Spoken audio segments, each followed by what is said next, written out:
Hello there, ladies and gentlemen. Moletrap here. Yes, it is I, Moletrap, and this is going to be a great game. Get it? Cause great. That's great right there on your screen right now. Player for Samsung Con, Zerg player for Samsung Con. Yes, there are a couple Zerg players that play for Samsung Con. Great is actually pretty good. And he's been doing better lately, as I understand it. He used to be kind of a mediocre Zerg, with potential, but he's been doing okay lately. I've been seeing his name pop up a lot more in Star Leagues and what have you. Anyway, again, I know I make this apology all the time. I'll just make it once for this whole MSL group. By the way, I will be doing the entire MSL group. This is C Shield and Great are the first game, and Zero and Stats. My buddy Munsell Zero and Stats are going to be the second game, and it is the usual format of where you have two players play, the other two players play, then the winners of those first two matches play, then the losers of those first two matches play, and then the winner of the losers match and the loser of the winners match play, and basically at the end of it all, one player will advance 2-0 and one player will advance with 2 wins and 1 loss. Anyway, so Sea Shield is the blue Terran in the upper left-hand corner, by the way, who is going to plant down little racks there. And Great is the white Zerg in the bottom left-hand corner, who's looks like he's going to 12 hatch here. And he's sending his Overlord an interesting pattern, actually, kind of up the middle, so he can spot any scouting SCVs, I guess, heading his way, perhaps, or any early Marines. He might be scouting the middle for proxies as well. Hard to say there. Anyway, before I get too far into this, though, I do want to give a shout out to a shout out for one of my subscribers who sent me a donation. It's kind of weird. I was realizing that when I first I started telling people that, you know, I started taking donations, and people, you know, sent me donations. I really wanted to do something to pay them back, so I offered to give everyone shout-outs. You know, just off the top of my head, that's all I could think that I could really do in return. And no one took me up on it for like a long time. And seriously, like one person out of the, you know, asked for a shout-out from a donation or whatever for a long time. And then now, like half the people do. So I'm glad when I can do it. So if you do have send a donation, just include a little message there, and I'll definitely give you a shout out. And if I forget, don't hesitate to remind me, because I want to give them, and sometimes I like don't do a game for a week and I forget. Anyway, so yes, back to the shout out. Okay, this guy wanted me to give him a shout out to his roommate, actually, very nice of him. So he sent me a message he wanted me to send out. I'm gonna have to modify it a little bit, so I'm sorry. I hope you don't mind me changing a little bit. So I want to give a shout out to this guy's roommate, who's Justin, and Justin, you should be doing your homework instead of watching StarCraft. That was the shout out he wanted me to give. So props again to the guy who sent me a donation for that.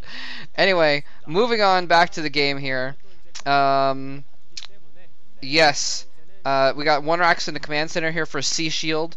Sea Shield, of course, the eternal round of 16er. I think he may have gotten to the round of 8 once. I'm not sure. But Sea Shield, he's a pro league monster. He's been on and off a little bit the last year, but mostly on. He's always solid player. He's a very consistent player. He has generally his stats are you know, higher than average in all 3 matchups. He doesn't really have a too weak of a matchup, if I recall correctly, but he just never seems to do well in the individual leagues, and it's always perplexing for his fans, and even for not his fans actually, that he just doesn't do very well in the individual leagues. You know, it's kind of like he almost has like a curse that he can get to the round of 16, and then he just can't get past that, because he's good. He's a good player, and he can hack it out with the best. Well, maybe not the best of the best on a consistent basis, but he can hack it really well. But he just doesn't seem to get past that barrier there. And to be honest with you, I think it's a matter of heart. You know, he doesn't have the most passion of pro gamers, and you can tell. You know, he kind of GGs early a lot of the time. Even when he could still try and fight it out, he's just not. His heart isn't in it a lot of the time, and so, you know, when he does lose, he just kind of sighs and You know, oh man, I lost. That sucks. And he doesn't seem to have that passion, and I think that might be why when it gets down to it, the round of 16, it's starting to get close to the round of 8. It's starting to get close to, the semifinals. People want it more. People want it more than him. So anyway, single Zergling's going to sneak in and see exactly what C is doing here, which he's got 2 racks up. He's not going for a massive. And he actually is. I didn't even realize he was that close. Man, he's all the way in there. Sun Colony's not up yet. One Sun Colony finally morphs in. The other one looks like he almost killed that colony before it morphed. The Spire's only halfway, so I'm surprised actually he's not putting more pressure on here. But there are a bunch of Zerglings running towards his base. He's got to be careful about a counterattack here. He's actually running his forces back to his main base here. Only 3 Marines, one of them already damaged to protect against these Earthlings. He's not on the ramp. Oh, he tries to get. Oh no!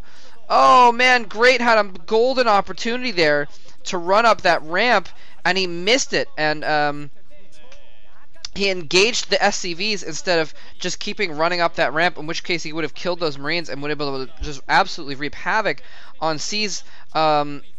His military actually would have been able to kill the Marines as they came out of the barracks and keep C completely occupied until he got his main force back there, which would leave him low on Marines when the Mulists come in a couple minutes. So he missed an opportunity there, and in fact did 0 damage after all. He got the SCVs on the ramp, and that was quick thinking by C, by the way. Could have been quicker, to be honest. He saw those Zerglings coming in, and it took him until they were almost on the ramp to move his SCVs, but he did get the SCVs on the ramp.